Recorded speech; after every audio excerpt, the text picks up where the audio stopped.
Next question है, name the material which is made for making heating element of an electric iron. तो जवाब है इसका nichrome. Nichrome एक एलॉय होता है, ओके बच्चों, जो कि निकल, क्रोमियम, मैंगनीज और आयरन का बना होता है। हालांकि ये बात आपको लिखने की जरूरत नहीं है। क्या करते हैं, इतने सारे मेटल्स को लेते हैं, उसको मेल्ट कर लेते हैं। मेल्ट मतलब हाई टेम्परेचर पर गर्म करोगे सबको, मेल्ट हो जाएगा, लिक्विड स्टेट में आ जाएगा, अच्छे से मिक्स करके छोड़ देते हैं, फिर ठंडा हो जाएगा, जो सॉलिड मटेरियल बनेगा उसको हम क्या बोलते हैं, नाइक्रोम बोलते हैं। तो नाइक्रोम क्या होता है, एलॉय। एलॉय क्या होता है, दो या दो से ज़्यादा मेटल्स को होमोजीनियसली मिक्स करते हैं तो मेटल, तो एलॉय बनता है, ठीक। तो एलॉय में एक डिफरेंट टाइप की प्रॉपर्टी होती है बच्चों। जब इतने सारे मेटल्स को मिला के आपने नाइक्रोम वाला एलॉय बनाया है तो इस एलॉय की अलग प्रॉपर्टी होगी, यानी कि इसका रेजिस्टेंस बहुत हाई होगा। इसका रेजिस्टेंस क्या होगा, बहुत हाई रेजिस्टेंस होगा, ठीक। अब हाई रेजिस्टेंस होने की वजह से क्या होता है वो भी आप देख लो। तो मान लो ये नाइक्रोम की कॉइल है, ठीक। ये नाइक्रोम की बनी कॉइल है इस तरीके से, ओके। तो बच्चों होता क्या है कि इसमें जो अंदर एटम्स हैं नाइक्रोम की वायर में, या नाइक्रोम की जो हीटिंग एलिमेंट है, नाइक्रोम की जो कॉइल है, इसमें जो एटम्स हैं, एटम्स के होंगे निकल के, क्रोमियम के, मैग्नीज के, आयरन के, ठीक है। ये बहुत ही टाइटली बाउंड हो जाते हैं और बाहर से आने वाले इलेक्ट्रॉन को, जब इसमें इलेक्ट्रिक करंट फ्लो करता है, इलेक्ट्रिक करंट फ्लो करने का मतलब इलेक्ट्रॉन्स आ रहे हैं, ओके।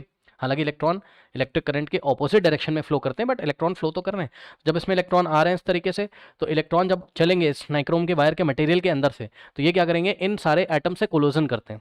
जगह इसको मिलती नहीं है भाई। जैसे कोई गली है, गली में बहुत सारी भीड़ है, तो आप चलोगे तो आप लोगों से टकराओगे। जब आप टकराओगे तो आप एनर्जी लूज करोगे। अब सोच लो, कोई बंदा बेचारा खड़ा है और आप भागते हुए आ रहे हो, आप उससे टकरा गए, तो आपकी एनर्जी ट्रांसफर हो जाएगी सामने वाले बंदे में, वो हिल जाएगा। आपकी काइनेटिक एनर्जी कम हो जाएगी लेकिन उसकी बढ़ जाएगी। समझ रहे हो। तो इसी तरीके से इलेक्ट्रॉन जो आ रहा है वो जब सामने कोलोजन करता है, और जब कोलोजन करता है सामने वाले एटम से, तो फ्रिक्शन भी होता है। जैसे आप अपने दोनों हाथ रगड़ते हो उस तरीके से, ऐसे रब करते हो आप अपने हाथ, तो आपके हाथ देखो गर्म हो जाते हैं ना। यानी कि अगर कहीं कोलोजन हो रहा है, रबिंग हो रही है, एक दूसरे से कोई टकरा रहा है, तो फ्रिक्शन के कारण हीट पैदा होगी। यानी कि जो इलेक्ट्रॉन की एनर्जी है, चलते हुए इलेक्ट्रॉन के पास जो काइनेटिक एनर्जी है, वो किस में चेंज होगी, हीट में, जब इलेक्ट्रॉन्स टकराएंगे किससे, एटम से लगातार। तो यहां पर क्योंकि बहुत ज्यादा टक्कर होती है, यानी कि बहुत ज्यादा फ्रिक्शन मिलेगा इलेक्ट्रॉन को, ठीक, तो बहुत ज्यादा यहाँ पे हीट निकलती है, ये लीजिए।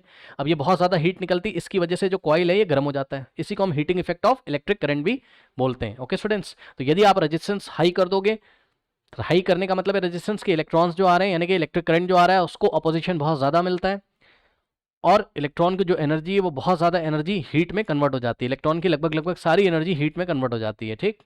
बस यही है। और हाँ, ये जो एलॉय होते हैं बच्चों, इसका मेल्टिंग पॉइंट भी बहुत हाई होता है, याद रखिएगा।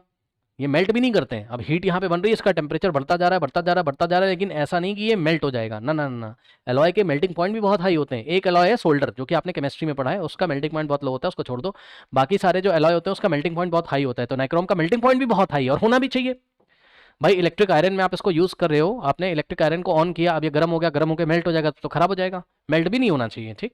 तो इसका मेल्टिंग पॉइंट भी बहुत हाई है, हाई टेम्परेचर पे भी ये मेल्ट नहीं करता है। तो ये सब कारण है। और एक चीज़ और कि नाइक्रोम जो है ऑक्सीजन से रिएक्शन भी नहीं करेगा, ये चीज़ याद रखिएगा। यानी कि ऑक्सीजन के प्रेजेंस में ये रिएक्शन भी नहीं करेगा, ऑक्सीडाइज भी नहीं होगा, ओके। हाई टेम्परेचर पे भी इसका ऑक्सीडेशन नहीं होता है, तो इसका ऑक्सीडेशन नहीं होता है, हीट बहुत अच्छी प्रोड्यूस करता है। मेल्टिंग पॉइंट इसका लो होता है, मेल्ट होगा नहीं, इसलिए इसको हीटिंग एलिमेंट में यूज़ करते हैं। तो बस यही है आंसर इसका लिखेंगे। The coils of heating element of an electric iron is generally made of alloy like nichrome. ये हमारे सिलेबस में है तो उसको आप लिख दीजिए, okay. Having high resistance, resistance इसका हाई होता है, एंड हाई मेल्टिंग पॉइंट। बस इतनी बात आपको एग्जाम में लिखनी है, बाकी सारा मैंने आपको समझा दिया, ओके। नोट कर लीजिए।